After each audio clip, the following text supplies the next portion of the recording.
Armudu görünüşlü, qızıl suyuna salınmış kör samavar Gəncədəki antik əşyalar satılan mağazada ən bahalı qiymətə sahibdir. 18 ildir antik əşyalar satan Leyla Rafatova deyir ki, bu samavar 1856-cı ilə məxsusdur. Amma onu bahalı edən təkcə qədimliyi deyil. Kör samavar demək olar ki, nadir tapılan əşyaya çevrilib. Bu köhnə samavardır 1800 neçinci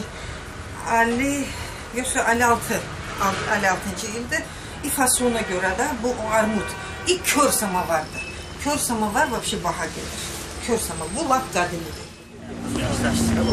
Sirzəmidə yerləşən mağazada qədim naxışlı xalçalar, pullar, kömürlə qızdırılan ütülər, 8 kiloqram ağırlıqda olan sarımsaq döyən qablar, su səhəngləri, taxtadan xəmir yoğrulan ləyənlər, hətta qədim şüşə, xrustal və yaxın keçmişə aid çini qablar var. Leyla Rafatova deyir ki, son vaxtlar ən çox satılan qədim küplərdir.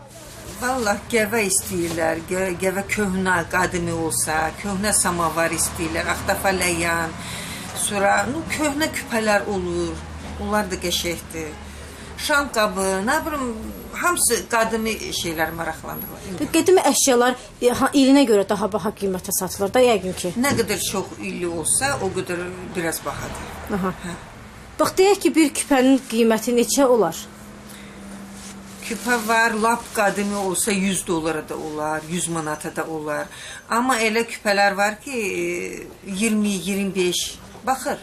Bax, axtafa ləyən var. Bax, bu qədimidir, bu İranınkidir. Amma bax, bizdə bu qədimidir. Aha, neçənci əsrə aiddir? 1800 neçənci ili də var. Axtafa ləyən çox qədimi. Bax, bu lampa qədimidir. Aha, o qiyməti neçədir həmin lampa? Bu lampa 200 manatdır. Mağazadakı xalçaları əsasən Gəncə sakinləri gətirirlər. Duluzçuluq sənətinə aid əşyaları Tovuz Qazax bölgəsindən olan kəndlilər gətirib satırlar. Mağazanın alıcıları isə əsasən əcnəbilərdir. Odur ki, satıcı Azərbaycan dili ilə yanaşı Rus, Adigey, Kabardin, Çerkez dilində də danışır. İngilis dilində də biraz öyrənib.